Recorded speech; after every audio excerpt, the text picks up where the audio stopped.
Bonjour à tous, j'espère que vous allez bien. Aujourd'hui, on reprend une toute nouvelle vidéo. Comme vous pouvez le voir au titre, on va pronostiquer tous les matchs de la Ligue des Champions. Alors, pour petit calcul mathématique, c'est que il y a 36 équipes. Chaque équipe joue 8 matchs. Donc, après un calcul mathématique très dur, on se rend compte que j'ai pronostiqué 288 matchs, ce qui est absolument énorme, comme vous pouvez le voir. Donc, bien évidemment, avant de commencer, je vous fais un petit disclaimer. Petit 1, je ne suis pas professionnel, je ne suis pas tous les clubs de cette Ligue des Champions. Il y a des clubs où je ne connais même pas de joueurs. Donc, ne venez pas me dire que oui, j'ai tort sur ce résultat ou j'ai tort sur ce résultat. Il y a des pronostics. Je ne suis pas capable de pronostiquer tout parfaitement. D'ailleurs, personne n'est capable de le faire. De deux, de pronostiquer les équipes dont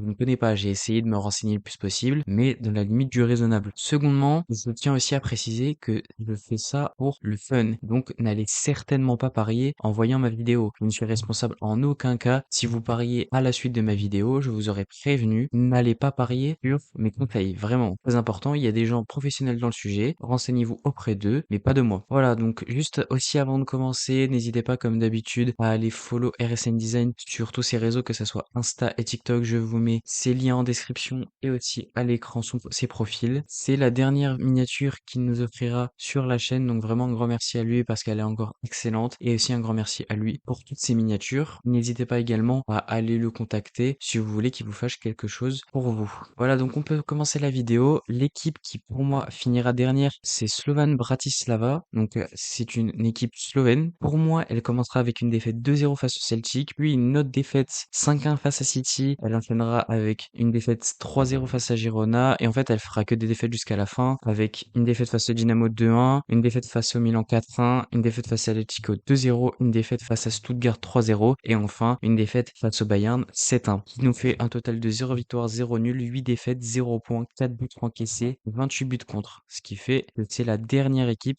de cette Ligue des Champions selon moi. En 35e, pour moi, ce sera le Sparta Prague, qui commencera par une défaite 2-0 face à Salzbourg, une autre défaite 1-0 face à Stuttgart, prendra une réelle claque 6-0 face à City, sera pas loin de gagner face à Brest, mais finira par perdre 2-1, prendra encore une fois une énorme claque face à l'Atlético 4-0, perdra face à Feyenoord 2-0, enchaînera par une défaite 3-0 face à l'Inter et terminera sa Ligue des Champions sur une défaite 4-1 contre Leverkusen, ce qui nous fait un total de 0 victoire, 0 nul, 8 défaites, 0 points, 2 buts marqués et 24 buts encaissés. Le 34e club, ce sera Sturm Graz, qui commencera par une défaite 1-0 face à Brest, enchaînera face à Bruges et perdra 2-0, puis sur la troisième journée 3-0 contre le Sporting, prendra 4 buts et en mettra un seul contre Dortmund, perdra 5-2 contre Girona, perdra 2-0 contre Lille, perdra 3-0 contre l'Atalanta et finira sa saison avec un 4-0 face à Leipzig. Ce qui nous fait donc 0 victoire, 0 nul, 8 défaites, 0 points, 3 buts marqués pour 19 buts encaissés. À la 33e place, on retrouve le Shakhtar, qui commencera par une défaite 2-1 face à Bologne, enchaînera avec une défaite 3-0 face à l'Anta, prendra un score immense face à Arsenal 6-0, fera un petit nul contre les Young Boys de Berne 0-0, ne sera pas loin d'arracher un nul contre le PSV 3-2, prendra 5-2 contre le Bayern, prendra 2-0 contre Brest et enfin finira avec un 4-0 contre Dortmund. Ce qui nous fait donc 0 victoire, 1 nul, 7 défaites avec 1 point pour le Shakhtar et 5 buts marqués pour 25 buts encaissés. Alors, concernant le Shakhtar, s'ils sont aussi bas, c'est bien évidemment puisque avec la guerre en Ukraine, tout est compliqué et n'ont même pas leur stade. Ils ont un stade où je crois c'est à Hambourg, enfin l'année dernière en tout cas c'était ça. Ils ont plus leur équipe d'avant brésilienne qui était vachement belle à voir jouer. Donc moi pour moi, le Shakhtar ne finira pas plus que 33e. En 32e, on retrouve les Young Boys Bern qui commenceront avec un 5-1 contre Aston Villa, une énorme défaite donc. Enchaînera avec un 4-0 pris contre le Barça, 3-1 contre l'Inter, fera un nul 0-0 donc contre le Shakhtar, perdra 2-0 contre l'Atalanta, également pareil face à Stuttgart, ne sera pas loin d'arracher un nul une fois d'affilée avec le Celtic 1-0 puis l'Étoile Rouge 1-0. Les Young Boys finiront donc avec 0 victoire, 1 nul et 6 défaites, ce qui leur fera 1 point avec 2 buts marqués et 18 buts encaissés. Les Young Boys, c'est une équipe énormément surcotée, qui fait progresser chaque année en Ligue des Champions, et je pense que cette année, ils ne dérogeront pas à la règle et se feront encore une fois, comme d'habitude, défoncer à chaque match. Pour la 31e équipe dans ce classement, ce sera pour moi le Dynamo Zagreb, puisque ils commenceront avec une claque 5-0 contre le Bayern, puis une défaite 2-0 contre Monaco, le même score face à Salzbourg, gagneront 2-1 contre le Bratislava en quatrième journée, perdront 2-0 contre Dortmund puis 2-1 face au Celtic, 4-0 face à Arsenal et 4-1 face à Milan, ce qui leur fait une victoire, 0 nul, 7 défaites avec donc 3 points, points, 4 buts marqués et 22 buts encaissés. Pour la prochaine équipe, c'est un petit nouveau puisque ce sera Bologne qui terminera à la 30e place selon moi. Nous commençons par une belle victoire 2-1 contre le Shakhtar, une défaite sur un score contre Liverpool 1-0, un 3-0 net et sans bavure face à Aston Villa, quasiment un nul face à Monaco 3-2, malheureusement c'est une défaite pour eux, une défaite 2-1 face à Lille, une défaite 2-0 face à Benfica, une défaite 2-1 face à Dortmund et enfin en clôture une défaite 3-0 face au Sporting, ce qui leur fait une victoire 0 nul, 7 défaites, 3 points, 6 buts marqués, 17 buts contre. Alors honnêtement, Bologne c'est une plutôt bonne équipe l'année dernière, mais sans Mota je pense que ça va être beaucoup plus compliqué, surtout qu'ils ont perdu beaucoup de bons joueurs et en plus leur tirage est assez difficile, donc pour moi ils auraient pu finir plus haut, mais tout cela cumulé, ils finiront pas plus que ce que je les ai mis pour moi. À la 29e place pour moi, on y retrouvera Bruges, puisque ils perdront 2-0 face à Dortmund, ils gagneront 2-0 face à Sturm Graz, encore un 2-0 encaissé face à Milan, ils perdront 3-1 face à Aston Villa, ils feront un nul 2-2 contre le Celtic, perdront 1-0 contre le Sporting, puis 2-0 contre la Juventus et finiront par un 5-1 face à City, ce qui leur fait une victoire, un nul, 6 défaites, avec un total de 4 points pour 6 buts marqués et 17 buts encaissés. Bruges, c'est une équipe de chapeau 2 qui est vraiment très facile à prendre et qui va pas être très compliquée pour ceux qui l'ont eu. Donc pour moi, 29e, c'est déjà un très bon total pour eux. À la 28e place, on retrouve Feyenoord qui ira perdre 3-2 à Leverkusen, 8-2-1 à Girona, le même score face à Benfica, fera un nul un partout contre Salzbourg, perdra 5-0 contre City, gagnera cependant 2-0 contre le Sparta, perdra 3-1 contre le Bayern et 2-1 contre Lille, ce qui leur fait une victoire, un nul, 6 défaites avec 4 points pour 9 buts marqués et 18 buts encaissés. Malheureusement, le Feyenoord, c'est une excellente équipe, mais ils ont un tirage beaucoup trop compliqué pour eux et pour moi, ils iront pas plus que cette place-là alors qu'ils pourraient aller beaucoup plus haut. À la 27e place, on retrouve l'Étoile Rouge qui perdra 2-1 contre Benfica, 4-0 face à l'Inter, fera un nul 2-2 contre Monaco, perdra 3-1 contre Barcelone, fera encore un nul face à Stuttgart 0-0, perdra 3-0 contre Milan, perdra 1-0 contre le PSV, ira gagner 1-0 aux Young Boys dans la dernière journée, ce qui leur fait une victoire, 2 nuls, 6 défaites. Ils terminent donc avec 5 points, 5 buts marqués et 15 buts encaissés. À la 26e place, on retrouve malheureusement la première équipe française, et oui, c'est Monaco qui perdra d'abord 3-1 face au Barça, gagnera cependant 2-0 face au Dynamo, ira faire un nul 2-2 contre l'Étoile Rouge, gagnera 3-2 contre Bologne, fera un nul 1 partout contre Benfica, perdra 3-0 face à Arsenal, 1-0 face à Aston Villa et 2-0 contre l'Inter sur la dernière journée, ce qui ne leur permettra pas d'aller chercher une place même en barrage. Ils finiront donc avec 2 victoires, 2 nuls, 4 défaites, 8 points obtenus, 10 buts inscrits, 14 buts encaissés. À la 25e place, à une seule petite place de la place de barragiste qui permet après d'accéder à la phase suivante. Malheureusement, c'est encore une équipe française puisque c'est Brest. Et pourtant, on commencera bien avec une victoire 1-0 contre Sturm Graz, mais ira perdre 3-0 contre Salzbourg, puis 4-2 face à Leverkusen, remportera son match face au Sparta Prague 2-1, perdra avec une lourde claque face à Barcelone 5-0, puis face au PSV 3-1, battra le Shakhtar sur le score de 2-0 et prendra 4-0 face au Real sur la dernière journée, ce qui nous fait 3 victoires, 0 nul, 5 défaites, 9 points, 6 buts inscrits, 18 buts encaissés et ne suffit malheureusement pas pour les Brestois à aller chercher une place dans les barrages. La 24e place sera pour le Celtic et donc le Celtic se qualifiera pour les barrages. Ils commenceront par une victoire 2-0 contre le Bratislava, puis 2 défaites 3-0 face à Dortmund, puis 2-0 face à l'Atalanta, continuera avec une défaite 3-1 face à Leipzig, obtiendra le nul 2-2 contre Bruges, battra le Dynamo 2-1, battra encore une fois les Young Boys 1-0 et finira par une défaite nette et claire face à Aston Villa sur le score de 3-0, ce qui nous fait 3 victoires, 1 nul, 4 défaites, avec donc 10 points, 8 buts marqués, 14 buts inscrits. À la 23e place, on retrouve le troisième club français qui est Lille, qui commencera par un nul, un partout au Sporting, continuera avec une défaite 3-0 face au Real, une autre défaite 1-0 face à l'Atlético et face à la Juventus 3-1, gagnera deux fois d'affilée face à Bologne 2-1 puis face au Sturm Graz 2-0, continuera avec une défaite 3-0 face à Liverpool et finira sa compétition sur cette première phase face à Feyenoord sur le score de 2-1, ce qui leur fait 3 victoires, 1 nul, 4 défaites avec donc 10 points, 8 buts encaissés, 8 buts marqués, 14 buts encaissés, ce qui leur suffit pour se qualifier pour les barrages. À la 22e place, on retrouve le Sporting qui, comme on l'a dit, commencera sa compétition avec un nul 1 partout face à Lille, enchaînera avec une défaite 2-0 face au PSV, puis une victoire 3-0 face à Sturm Graz, mais prendra aussi 3-0 face à City le journée d'après, continuera avec une autre défaite 3-1 face à Arsenal, mais enchaînera avec une victoire 1-0 face à Bruges, puis une défaite 2-0 face à Leipzig, et finira sa compétition avec une victoire 3-0 face à Bologne, ce qui fait terminer la compétition avec 3 victoires, 1 nul, 4 défaites, donc 10 points avec 9 buts pour et 11 buts contre. À la 21e position, on retrouve un nouveau dans la compétition, c'est Girona, qui commencera par une défaite 3-1 face au PSG, puis une victoire 2-1 face à Feyenoord et une victoire 3-0 face à Bratislava. Enchaînera avec un nul 2-2 face au PSV, gagnera assez facilement contre le Sturm Graz 5-2. Dans un match ultra serré avec énormément de buts, ils perdront 4-3 face à Liverpool, puis 2-0 face à Girona, pour terminer encore une fois avec une défaite 3-1 face à Arsenal, ce qui leur fait 3 victoires, 1 nul, 4 défaites, les classes avec 10 points, 17 buts encaissés pour 17 buts marqués.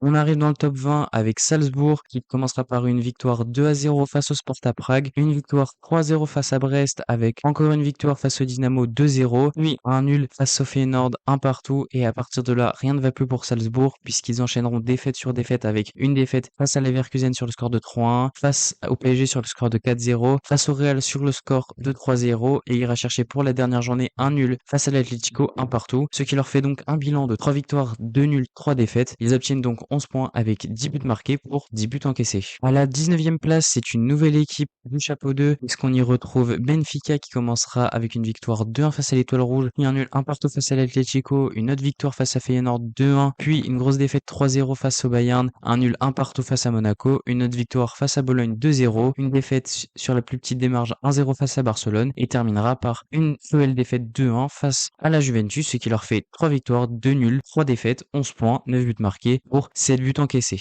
Encore un nouveau dans la compétition, et cette fois il est allemand puisque c'est Stuttgart qui se classe donc à la 18e place avec d'abord une défaite 3-1 face au Real, puis une victoire 1-0 face au Sparta, ensuite une défaite 2-0 face à la Juventus, un nul, un partout face à l'Atalanta, puis 0-0 face à l'Étoile Rouge, gagnera 2 fois d'affilée face au Young Boys 2-0, puis face à Bratislava 3-0 et finira par une défaite 2-1 face au PSG, ce qui leur fait 3 victoires, 2 nuls, 3 défaites, 11 points et donc 10 buts marqués, 8 buts encaissés. À la 17e place, ce sera pour moi le PSV qui commencera très durement avec la Juventus 2-0, une défaite donc, puis enchaînera avec une victoire 2-0 face au Sporting, mais des moins refont en surface puisqu'ils perdront 3-1 face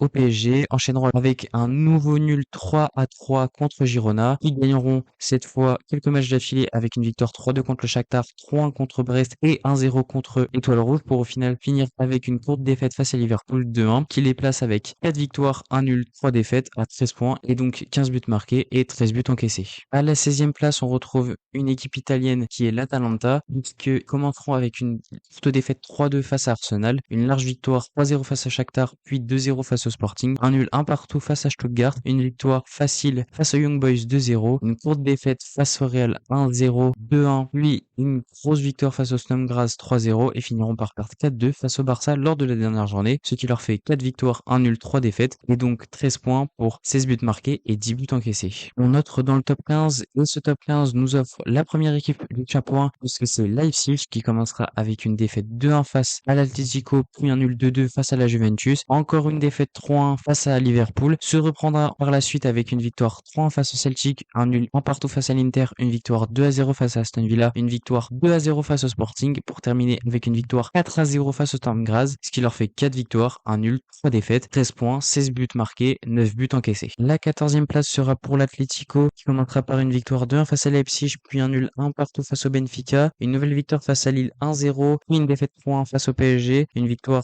très large face au Sparta 4-0, puis 2-0 face au Bratislava, mais perdra 1-0 contre les Leverkusen pour finir avec un nul, un partout face à Salzbourg, qui leur fait 4 victoires, 2 nuls, 2 défaites, 14 points, 12 buts encaissés, 12 buts marqués, 7 buts encaissés. C'est la Juventus qui se classe à la 13e position. Il commence avec une belle victoire 2-0 face au PSV, puis un nul 2-2 face à Leipzig, une nouvelle victoire 2-0 face à Stuttgart, une victoire 3-1 face à Lille, une courte défaite face à Aston Villa 3-2, encore une nouvelle défaite face à City 3-1, puis enchaînera 2 victoires sur les 2 dernières journées avec une victoire 2-0 face à Bruges, puis 2-1 face au Benfica, ce qui leur fait 5 victoires, 1 nul, 2 défaites, donc 16 points pour 16 buts marqués et 10 encaissés. Encore une équipe italienne à la 12e place avec le Milan AC qui commencera par un nul 2-2 face à Liverpool, une défaite cruelle face à Leverkusen 2-1. Il enchaînera avec la première victoire face à Bruges 2-0, mais à la quatrième journée, une nouvelle défaite face au Real 3-1, puis enchaînera les bons résultats avec une victoire 4-1 face au Bratislava, 3-0 face à Étoile Rouge, 2-0 face à Girona et 4-1 face au Dynamo, ce qui leur fait 5 victoires, 1 nul, 2 défaites, 16 points obtenus avec 19 buts marqués et 9 buts encaissés. Aux portes du top 10, on y retrouve une nouvelle équipe du chapeau 1 et surtout une nouvelle équipe italienne puisque c'est l'Inter qui se retrouvera 11e avec une défaite 3-2 face à City, une victoire 4-0 face à l'Étoile Rouge, une victoire 3-1 face à Young Boys, une victoire 1-0 face à Arsenal, un nul 1 partout face à Leipzig, puis face à Leverkusen et finira par deux victoires 3-0 face au Sparta et 2-0 face à Monaco, ce qui font qu'ils ont 5 victoires, 2 nuls, une défaite avec 17 points obtenus, 17 buts marqués et 6 buts encaissés. À la 10e place, et vous verrez que cette équipe vous surprendra tous, c'est la dernière équipe du chapeau 4 qui est encore en lice, c'est donc Aston Villa. Ils commenceront par un gros score 5-1 face aux Young Boys, mais prendront également une grosse start face au Bayern 4-2. Ils mettront 3-0 à Bologne, 3-1 à Bruges, 3-2 à la Juventus, perdront 2-0 face à Leipzig, gagneront sur la petite démarche face à Monaco 1-0 et finiront par un score net et sans bavure de 3-0 face au Celtic, ce qui fait qu'ils ont 6 victoires, 0 nul, 2 défaites, ce qui les place à cette 10e place avec 18 points, 20 buts marqués, 10 buts encaissés. La 9e place sera pour Dortmund qui gagnera 2-0 face à Bruges puis 3-0 face au Celtic, s'inclinera 3-2 face au Real, puis s'imposera largement face au Storm Graz 4-1, 2-0 face au Dynamo, perdra une nouvelle fois face au Barça 2-1, il finira par 2 victoires en 2 matchs sur ces 2 derniers matchs avec une victoire 2-1 face à Bologne et une claque 4-0 face au Shakhtar, ce qui nous fait 6 victoires, 0 nul, 2 défaites, 18 points obtenus, 20 buts marqués, 7 encaissés. On rentre dans le top 8 avec Liverpool qui commencera avec un nul 2 partout contre Milan, une victoire 1-0 face à Bologne, une victoire 3-1 face à Leipzig, 3-2 face à Leverkusen, sa première défaite face au Real 1-0, une très belle victoire 3-4 contre Girona dans un match très serré, puis dans un match beaucoup moins serré, une victoire 3-0 face à Lille et une victoire 2-1 face au PSV pour cette dernière journée, ce qui fait que Liverpool termine avec 6 victoires, 1 nul, une défaite, ce qui leur permet d'obtenir 19 points avec 10 buts marqués et 8 encaissés. À la 7e position, ils avaient terminé invaincu dans le championnat la saison dernière. Vous devinez c'est qui? C'est bien évidemment le Bayer Leverkusen de Xavi Alonso. On commencera par une victoire 3-2 face à Feyenoord, 2-1 face à Milan, puis 4-2 face à Brest. Malheureusement, on ne sera pas invaincu sur cette phase de Ligue des Champions puisqu'ils perdront 3-2 face à Liverpool, mais se rattraperont avec plusieurs victoires comme 3-1 face à Salzbourg. Feront un petit nul quand même contre l'Inter un partout, mais finiront avec une victoire 1-0 face à l'Atlético et 4-1 face au Sparta, ce qui fait qu'ils ont 6 victoires, 1 nul, une défaite. Ils ont donc 19 points, 20 buts marqués, 11 buts encaissés. Le numéro 6 de ce classement, c'est la dernière équipe française puisque c'est le PSG. Ils commenceront avec un point face à Girona, enchaîneront avec un nul 2 partout contre Arsenal, feront 2 victoires d'affilée sur le même score de points face au PSV puis à l'Atlético, battront durement le Bayern 2-1, mettront une véritable claque à Salzbourg 4-0, mais perdront un match face à City 2-0 pour finir avec une victoire 2-1 face à Stuttgart, ce qui fait qu'ils ont 6 victoires, 1 nul, une défaite avec 19 points pour 21 buts marqués et 19 buts encaissés. Le top 5 nous ouvre ses portes avec Arsenal qui est la dernière équipe qui n'est pas du chapeau 1. Ils commenceront par une victoire 3-2 face à l'Atalanta, puis un nul 2-2 contre le PSG, plaqueront totalement le Shakhtar avec une victoire 6-0, puis perdront sur la plus petite démarche contre l'Inter 1-0, mais finiront par que des victoires puisqu'ils gagneront 3-1 face au Sporting, 3-0 face à Monaco, 4-0 face au Dynamo et 3-1 face à Girona, qui fait qu'ils ont 6 victoires, 1 nul, une défaite, avec 19 points obtenus, 24 buts marqués, 7 encaissés. C'est le Bayern qui obtiendra la 4e place et qui commenceront avec une grosse victoire 5-0 face au Dynamo, puis encore une autre victoire facile face à Aston Villa 4-2, feront un nul partout contre le Barça, gagneront facilement 3-0 face à Benfica, puis perdront 2-1 contre le PSG, se débarrasseront facilement du Shakhtar 5-2, puis de Feyenoord 3-1 et exploseront Bratislava sur le score de 7-1, ce qui leur fait 6 victoires, 1 nul, une défaite, avec 19 points, 30 buts marqués et 10 buts encaissés. À la 3e place, et peut-être que je ne suis pas objectif, vous me le direz dans les commentaires, c'est le Barça qui terminera, donc, comme je l'ai dit, 3e avec une victoire 3-1 face à Monaco, puis 4-0 face aux Young Boys, fera un nul 2 partout contre le Bayern de sa bête noire, il enchaînera uniquement les victoires avec 3-1 contre l'Étoile Rouge, 5-0 contre Brest, 2-1 contre Dortmund, 1-0 face à Benfica et terminera cette phase de Ligue 4-2 contre l'Atalanta, ce qui leur fait 7 victoires, 1 nul, 0 défaite, avec 22 points obtenus, 25 buts marqués et 7 buts encaissés. Et oui, il ne reste donc plus que 2 places qui terminera premier, et à mon plus grand bonheur, honneur, ce ne sera pas le Real, puisqu'ils gagneront tous leurs matchs avec des victoires 3-1 contre Stuttgart,